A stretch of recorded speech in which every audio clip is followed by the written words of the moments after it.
Ang pulong sa Dios buhi ug nagalihok nga gamhanan, labi pang mahait kaysa espada nga duhay sulab, ug modulot ngadto sa gitagbuan sa kalag ug espiritu, sa mga lutahan ug sa mga kauyukan, ug mutugkad sa mga hunahuna ug katuyuan sa kasing-kasing. Ang tibuok nga kasulatan gipaginhawa sa Dios, ug may kapuslanan alang sa pagpanudlo, alang sa pagpamadlong, alang sa pagpanulid, ug alang sa pagmatuto sa pagamatarong, aron ang tao sa Dios mamahingpit, masinangkapan alang sa tanang maayong buluhaton. Sa waylangan moadto dayon kita sa atong pagsusi sa atong tagsa kakalag, kung pa ba kita'y mga sala, o ato kining isugid nga tustubangan sa Dios nga amahan, o ginamit ang prinsipyo sa 1 Juan 1:9, kung isugid tang ato mga sala, siya ang Dios kasaligan o makatarunganon sa iyang saad nga mopasaylo gayon sa tanan tang mga sala o magahinlo sa tanan tang mga kalapasan.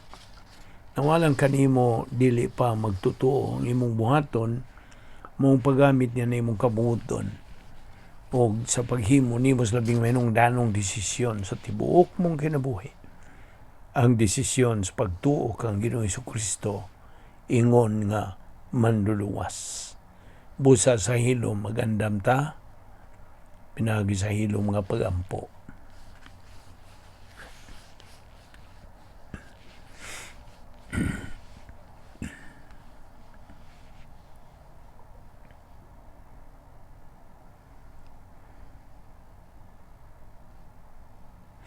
Amahan na mong langit no, nagapasalamat kami kanimo ni ining lain no sa mga higayon nga among pahimuslan ang imong grasya, bisan dili kami takos.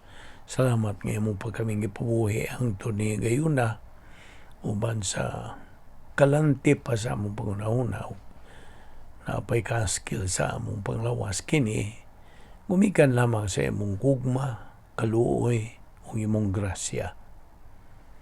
Uban ni kami karon pinagis pagtudlo ka namos balang Espiritu Santo sa imong kamatuoran.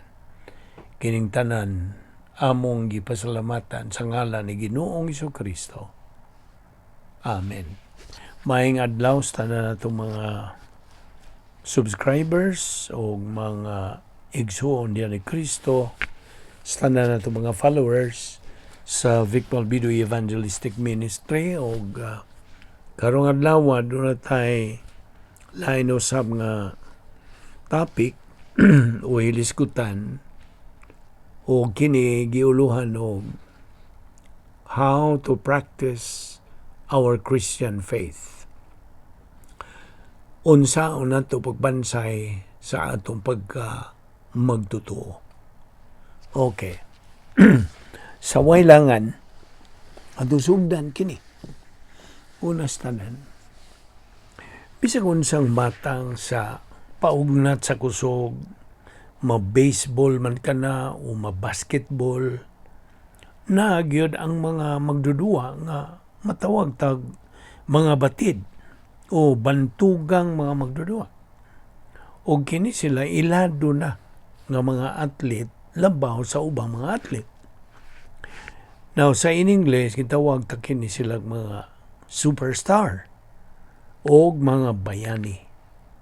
Ang uban mga legend na gyud. Karon, unsa man ang sagad nga naa ni nilang mga bayani? Well, dayag na lang nga wa kini sila mamahimo nga mga bayani sud lamang sa usa ka adlaw. Miagi kini silang kahago o gilitiaw nga pagbansay kung itandi sila sa uban, di ba? Kini sila bigugol sa maong mga bayani, migugol kini sila sa mga panahon nila. O maong mga bayani na kini sila mga atlet o pagdupot nila sa paghalad sa ilang mga kusog ug kakugi sa pagbansay sa tumang kakugi. Ug kana mao'y nakapaugman nila. Ug dayag na lang nakapalampos kanila sa ila karong kalampusan sa ilang karera sa kinabuhi. So sila mga kampiyon na. No, kita mga magtutuo, nanginahanglan usab og mga spiritual superstars. Sama sa maong mga malampusong atlet. Di maingon tang mga headline grabbers, kundi mga hilom lang ng mga bayani kinsa nasayod pagayo sa kabubuton sa Dios sa ilang mga kinabuhi o kinsa nagtuman gyud sa maong kabubuton. Nagtuon kini sila sa pagtulon as Biblia, sa madinuputon o matinud-anon sila sa ilang pagsunod sa plano sa Dios. Ang ilang usab nga kinabuhi puno sa pagkamakugihon. Sanglit sa anto ng nasayran, ang pagtuon ng ginahanglan man o kakugi sa pagbuhat niya na. Apan ang ilang ganti, mas labaw pa kabililhon kaysa madawat sa labing bantugang atlet. Ang Dios mosulti ngadto kanila og maayo. Buutan ka o matinumanon nga sulugoon. Kay kasaligan ka mas jutay, pialan ko ikaw sa daghan. Dali, sod nga ri ug ambit sa akong kalipay. Sa in English pa, well done, my good and faithful servant. You were faithful over a few things. I will make you ruler over many things. Enter into the joy of the Lord. Mateo 25:21. Now, ang mga uluhan sa mga balita karong mga panahon na daw makapalisang raba. Na ay mga gagmay pang mga bata na musil o laing mga bata na ay mga ginikanan nga mipatay sa ilang kaugalingong mga anak na apoy mga bata mipatay silang kaugalingong mga ginikanan na ay mga bata nga nanggihikog, mga kagubot o mga kaguliyang sa atong mga kadalanan, sa atong mga eskwelahan, sa atong mga Pinoyanan. Naumutan ako. Usa ka ba ka espirituhanong bayani nga makasudong ni ining mao nga mga kagubot sa atong palibot? O makabarog ka ba sa tumang kaligon, tumang kalinaw, tumang paglaom? Usa ra gyud kabutang ang siguro. Ingon nga samas usa ka atlet kanang mao nga kaligon sa sulod ug kalinaw sa una-una, wa ka na mutungha sa ingon kakalit, di ba? Kaya naman, tungod kay ang espirituhanong mga kahanas, spiritual skills, kinahanglan mang bansayon sa tibuok tang kinabuhi kung buot kitang makakabot sa atong tumong ingon nga mga magtutuo nga mao ang espirituhanong paghamtong. Yan man lang ang tinubdan sa atong kalinaw sa nahuna, ingon man sa atong kalipay. O kini mao ang atong pagtuo kang Ginoong Jesucristo, ingon nga manluluwas. Sundan kini sa adlaw-adlaw tang pagtuon sa iyang pulong ug sa paggamit niini sa atong kinabuhi aron sa pagkabot sa espirituhanong pagkahamtong ug sa paghimaya kaniya. Niyay usa ka bahin. Iyan nga paagis kalwasan. Well, kung imo nang gituhuan sa Ginoong Jesucristo ingon nga imong personal nga manluluwas, kinahanglan nga imong masabtan ang paagi sa imong pagkaluwas. Aron sa ingon niya na, imong masangyaw ang maayong balita ug ingon man makasugod ka sa pagbansay sa imong pagpadayon sa pagkinabuhi ngadto sa paghamtong espirituhanon. Kung wa pa ka makadawat kang Kristo ingon nga imo manluwas, kining maong kasayuran makapausab sa eternal o dayon mong padulngan o makapasugod kanimo sa pagsubay sa matuod nga kalipay dinhi karon sa panahon o hangtod sa kahangturan. Una, ang Diyos nga Amahan mipadala sa iyang anak nga si Jesucristo kinsa namatay isip atong personal nga puli. Substitute. Namatay siya didto sa krus. Kung tuuhan ta si Kristo, nagpasabot ka na nga atong gidawat kadang katinuuran. Matod pa sa 2 Corintios 5:21, siya, si Ginoong Jesucristo, kinsa walay sala, gihimo nga sala alang kanato, aron sa ingon niya na kita mamahimong pagkamatarong sa Dios pinaagi kaniya. Sa laing pagkasulti, si Jesucristo wa gyud makabuhat og bisan gamay sala.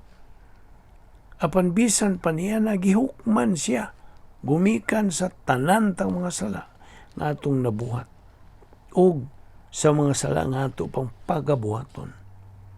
Iyang gidawat ang ato untang silot dito sa iyang lawas. Si Ginoong Jesucristo mismo mao ang miangkon sa talantang mga sala dito sa iyang lawas samtang gilansang siya sa krus. Aron sa maong paagi kita kinsa mga patay gumikan sa sala kinabuhi uban sa pagkamatarong. 1 Pedro 2:24. Karon, kining konsepto sa lubos nga pagpasakit ginahulagway pinaagi libuan ka mga paagi. Usas mga kasaysayan nagbatbat bahin usa ka kriminal kinsa nakabuhat og mga mangilngig nga krimen o gisentensyahan sa kamatayon.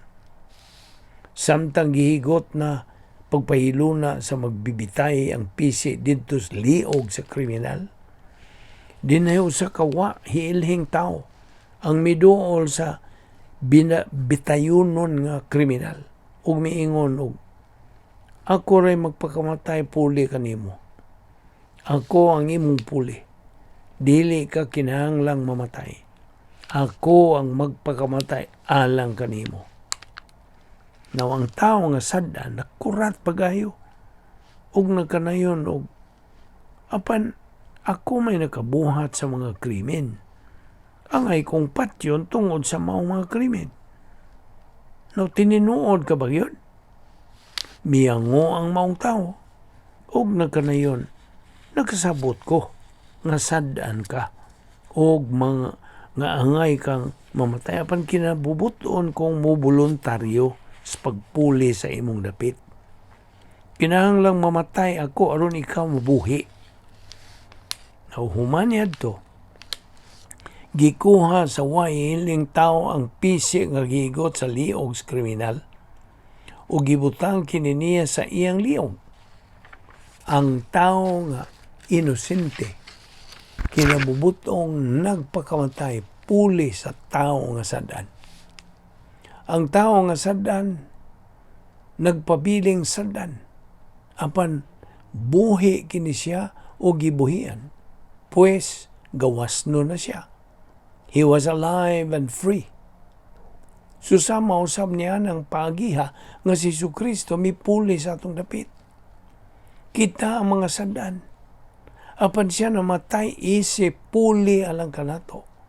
Sa maong pagi, dili na kita kinahanglang moatubang og silot nga kamatayon nga angay unta para kanato og pagkinabuhi sa eternidad didto sa linaw sa kalayo. Hinuon, huwag kini magpasabot nga miadto gyud siya sa linaw sa kalayo isip puli alang kanato. Kini nagpasabot lang nga didto sa krus si Ginoong Jesucristo nahiagom sa silot ug namatay spiritualmente, ug niya namatay physicalmente, isip puli alang kanato. Ang labing tinuod, kita unta ang angay ilansang dito sa cross, ingon nga silot, tungod sa atong mga kasalanan. Si Ginoong Jesucristo kinsa hingpit nga Dios ug hingpit nga tao, siya hinuon mo mipuli sa atong dapit. Matud pa si Hebrehanon 9:26, karon nga naghinapos na ang tanang panahon, nagpakita siya sa makausa ug alang sa tanang panahon aron pagbuwagtang sa sala pinagis paghalad siyang kaugalingon. Ikaduha, wa tay pagabuhaton sa kaluwasan gawas sa pagpili nga tuuhan ta si Kristo ingon nga atong manluluwas. No, sa dihang gibuhat sa Dios ang kaliwatan sa tao, iyang kitang gihatagan, matag usa ka nato iyang gihatagag kagawasan sa paghimo ug atong kaugalingong mga desisyon. Ang Dios nungka nga mupugos na bisan kinsas pagtuman sa iyang kabuton. Mahimo tang pagpili alang kaniya nga gitawag kini positibong kabuton, o mahimo sab natong pagpili bato kaniya nga gitawag kanang negatibong kabubuton. Gikinahanglan ta ang pagpili sa pagtuo kang Kristo ingon nga atong manluluwas. Ang mga buhat ni Isaias 31 na kanayon, tumuo ka kang Ginoong Jesucristo ug ikaw maluwas. Bilyon nga katuigan kaniadto sa iyang manindot nga pagasayod sa tanan kon omnisyente, ang Dios nga mahan misud-ong ngadto sa palabuton ug iyang nakita ang imong positibong kabubuton. Nasayra niya nga mutubag ka sa positibong pag-uyon ngadto sa mayong balita sa kaluwasan ug nga ikaw mutuo kang Kristo ingon nga imong manluluwas. Iyang nasayran sa kaniadtong binilyon ka mga katuigan na ang milapay nga tungod sa imong positibong pagpili, ikaw magakinaha buhi na sa eternidad uban kaniya didto sa langit, diin saluhan nimo ang iyang kalipay hangtod sa wala na'y katapusan. Didto niya sa langit, dili na mahulagway ug dili na matukib ang dayon ug hingpit nga kalipay. Dias pinadayag 21:4 ngadto sa 5, kini nagkanayon sa pag-ingon og wala na didto'y kamatayon, ni kasubo, ni paghilak, wala na didto'y kasakit. Ang daang mga butang nangagi na. Sudo nga ang tanang butang nahimo ng bag-o. Diha usab sa 1 Corinto 2:9, kini nagaingon og way mata ang nakakita, way daunggan ang nakadungog, ug wa pay kasing-kasing ang mibati sa mga manindot nga mga butang nga giandam sa Dios alang ni adtong nahigugma kaniya. Ugma ato ipadayon kini atong hisgutan ang ikatulo nga bahin niini mga punto nga atong idala kanimo. Magaampo ta. Amahan namong lingitlon, salamat niining grasya nga among nakatunan nining adlaw bahin sa among pagkaanak nimo. Bani kami o Diyos, pasabta pa kami dugang.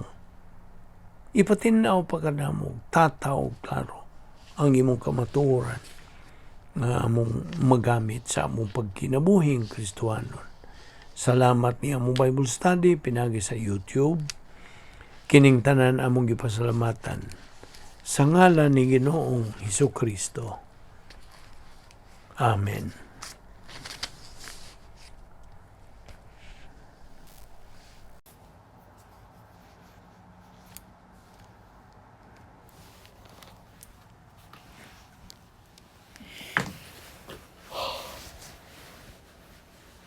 Ay.